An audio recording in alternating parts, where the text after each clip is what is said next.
I've got a shiny head, and I'm not as shiny in real life as the camera makes me look. But this video is about being seen. And it reminds me of the line in the Bible. I'm not a Bible person in the least, but there's a few nice lines in it that seem to make it through all the other shit and editing. Anyway, the meek shall inherit the earth. And a lot of us struggle with being seen. So I'm on camera now and I'm speaking and I do a Zoom and I work with people and so all the rest of it.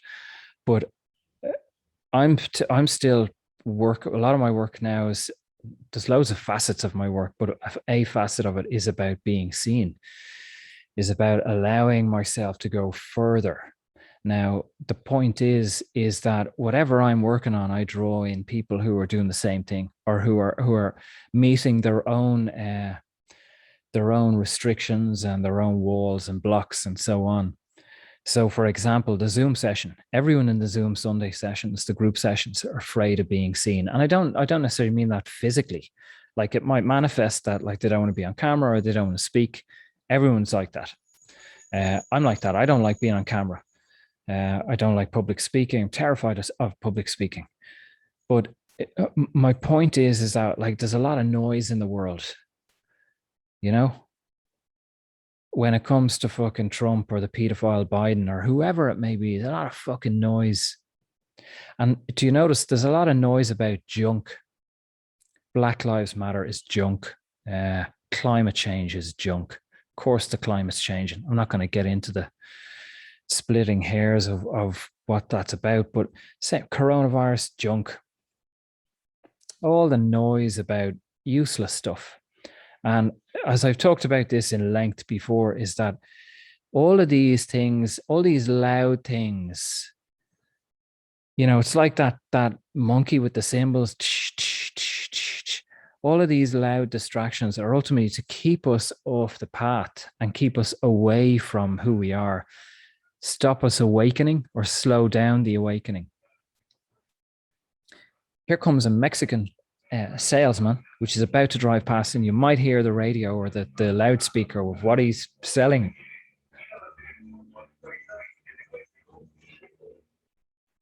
So feel free to avail of that service, whatever it is.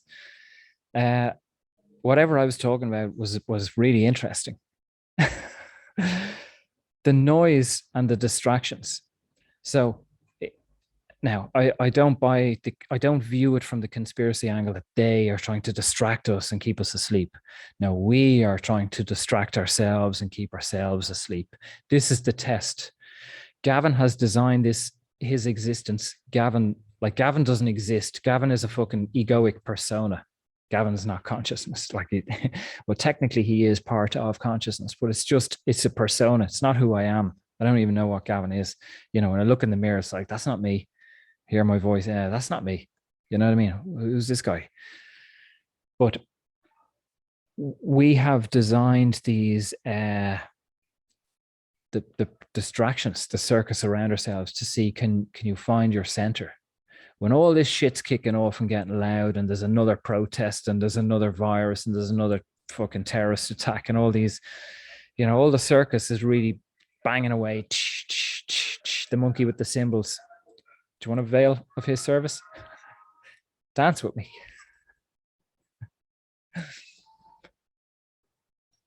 Okay, I'll continue now.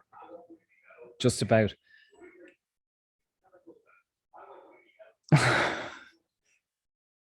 Distractions.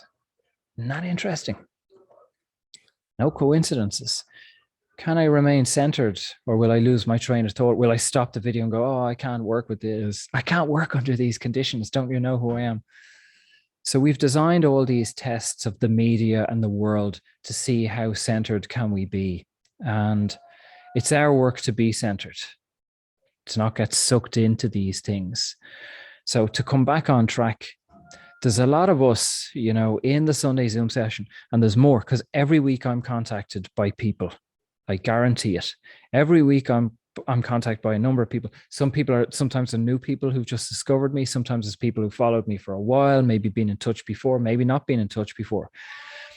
always asking stuff, questions around the Sunday Zoom. What time is it on? How much is it? How do I pay you? Blah, blah, blah, various questions. And on a side note, I've built a page, spontaneous evolution / Zoom. I'll put a link below, which has those a payment button and frequently asked questions about what do we do and what happens and all the rest. But my point is, these people generally say, I'm going to be there, can't wait to be there. And then they don't make it on the Sunday. So if you're watching this, don't feel bad. But if you do, it's your stuff to integrate. But there is a step between being on the path, being spiritual, and meeting yourself. And that's a big step. So the reason that these people don't turn up, there's loads of superficial reasons. I had to clean the oven. I had to pick up my kids. The house went on fire. I decided to murder my family. Whatever it may be. You've had all these things. These things came up. Oh, this happened and I couldn't make it. But I'll tell you another angle. In many cases, not all cases. In some cases, the frequency of the work on that Sunday was not right for you. So I totally trust whoever's meant to be there will be there. Whoever's not meant to be there, they're not meant to be there. That's cool. It's not that, oh, you should have fucking been there. No, there's no wrong move. There is no mistake. I know you're really intelligent and deeply spiritual, and you've read a lot of books and you've listened to all the gurus. So you're thinking, no, I should have turned up. But I've got some bad news for you. The universe doesn't fuck up, and your higher self is not fucking up. If you're meant to be there, you'll be there. And I've had people who followed my work for 2-3 years. Then they get in touch and they go, I'm ready. The course. How do I do the course? And that's the ready. You get to that point where it's like, I'm at the end of the road. I'm ready to do this. So you're working your way towards that. But also in a lot of cases, 95% of cases, people are afraid to meet themselves. It's not that they're afraid of being on camera. It's not that they're afraid, although it might be dressed up as that. And in their mind, they think, no, I don't want to see other people, or it's Sunday evening. I just want to relax and watch Netflix for 19 hours and eat fucking 7 tubs of Haagen-Dazs, whatever it is, whatever you're into. It's cool. I'm okay with it. But ultimately, it's that they're afraid of meeting themselves. You don't meet me in a Zoom call or other people. You meet you. In that stillness, we go to a place that we meet ourselves. And it's quite a journey, and it takes quite amount of time and many, many lifetimes to get to the point where you go, I'm fucking ready. Incrementally, bit by bit, baby step by baby step, to meet who I am. And like, in a way, I kind of curse myself or my higher self. Like, why didn't I just do fucking, like, Victor Odo comes to mind. I'm not going to knock. I like Victor Odo, genuinely. I like him. And most of these clowns, I fucking don't like it. I have no interest in. No interest. The makeup on, the Instagram pictures that are airbrushed and all, and like they all have colors in them. All my colors in my pictures will be blue. So my mug is blue and I'm wearing a blue shirt, and me to be fucking blue stuff behind me. You know what I mean? Everything is designed. So they end up creating a brand. It's the line from Fight Club. The things that we own end up owning us. So they build a brand and then they become imprisoned in the brand and they can't move out of it because the brand is paying their bills. It's paying for their 7 Lamborghinis and their fucking whatever it may be. It's feeding their family. And it's enjoyable. They're getting all this attention. They're getting likes. People are buying their book or their video or whatever it may be.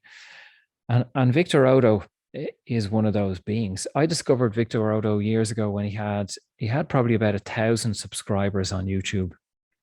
And I was only beginning to go through my thing, my own kind of profound transition. Woo. And I like him. I liked him and I like him. But I know Victor Odo is a lot. You can see it in him. And I watched him. I haven't watched him for years. But about a month ago, around the time of Corona, I revisited him and a few people that I had discovered years ago. And I did it for my own ego, to see they are being seen in a sense. But with the likes of Victor Odo, I think he's doing good work. Like, people are following him, they're learning something. But Victor Odo is much deeper. There's much more in there than he is putting out. And in my judgmental opinion, it's because he's afraid of being seen now. He's trapped himself in this branding bubble that if he actually talks about who he is and goes to those places, he's afraid, or the ego is afraid, that he will lose some of his audience, or maybe a lot of his audience.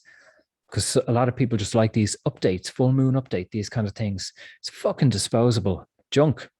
And I say that with respect for him, because a lot of these people don't have a deeper level. I don't fucking care about them. I'm not really interested in them. But I know he has something, but he's not going to that place, or he's certainly not going to that place publicly, and he's not sharing it.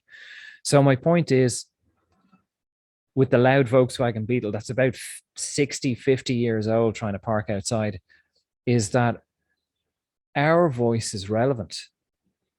And us who are afraid to appear in a Zoom call, to meet our shadow, to speak up. I know we can put makeup on and we can do photo shoots for our Instagram account, or we can look pretty and we can, but that's an act.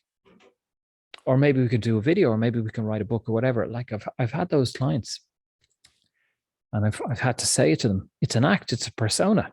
That's not you. It's a persona that we put out to the world. So I'm trying to encourage, and I want us to come forward. I want us to be seen. There's enough fucking protest or Black Lives Matter, people with banners and junk spirituality with 1 million followers. There's enough of those fucking clowns. What about us?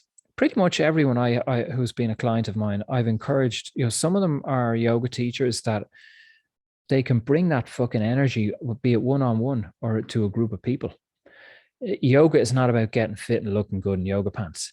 So this work is about bringing yoga, in a sense, they can bring, not me, they can bring their yoga teaching back to what yoga truly is, presence, witnessing, integration. Or if they're a masseuse, if they're whatever physiotherapists, or whatever way they work with people or engage with people, to bring this energy and this presence to it, to allow themselves to be seen. It doesn't mean you have to set up a fucking YouTube channel, but to move into the world and allow ourselves to be seen.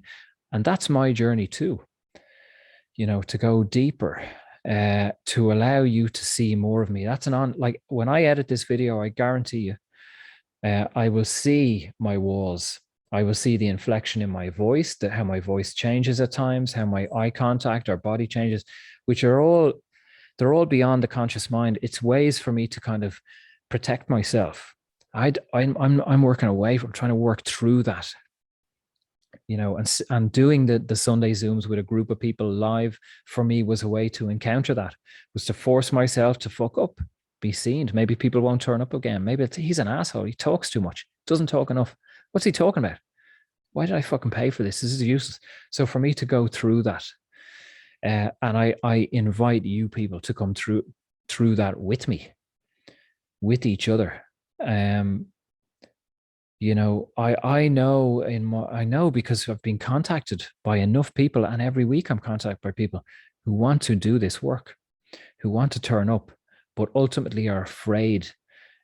So this video, in a sense, is just to push you and encourage you. Fucking do it. Not just once. Do it again and again. We don't meditate once. Hey, I meditated 15 years ago. I'm done. I went to the gym 8 months ago, so now I'm fit. No, I brushed my teeth 7 years ago, so they don't need to be brushed again. No, this is continual work, continually meeting ourselves, pushing ourselves, going into the unknown, seeing who we are.